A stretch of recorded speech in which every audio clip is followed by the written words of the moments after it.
Yes, because it has taken us a couple years to perfect our book club. And when I tell you the way we do book club is the elite way of doing book clubs, it's elite.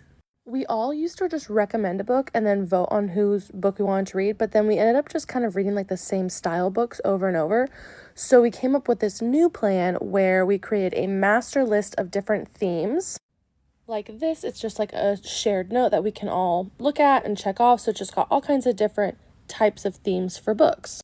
For us, in our group of friends, we always had people who came to book club but didn't actually read the books. So our next rule was you had to have read at least 2 books, like in a row, in order to be put on the list of people who can pick a book. And by that, I mean you had to have participated in book club twice, not just read 2 books. Like you had to read 2 book club books in a row. Does that make sense?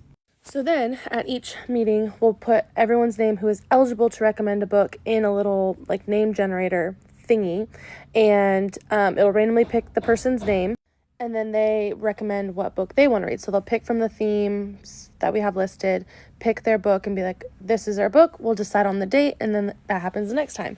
One thing we're doing now that we weren't doing before is instead of just randomly doing names, since everyone has recommended a book, we'll just go in that order. Like we'll just stay in that order. But we're playing with that. We haven't actually done that yet, so I don't know if it'll work. Another thing that we do for book club that's really fun is if you are a new member, you have to tell us like your favorite types of books to read and then your least favorite types of books to read. So then we kind of learn like what everyone likes, like what kind of stuff they'll recommend. And so honestly, like we all have very different tastes. I have never read a spicy book until Say You Swear. So, and that like spicy books is something that almost all of them read. I'm like a thriller person, so there's really good books that I recommend that they probably would have never read, and vice versa. So it is really cool to have like a whole different like palette of books in your TBR.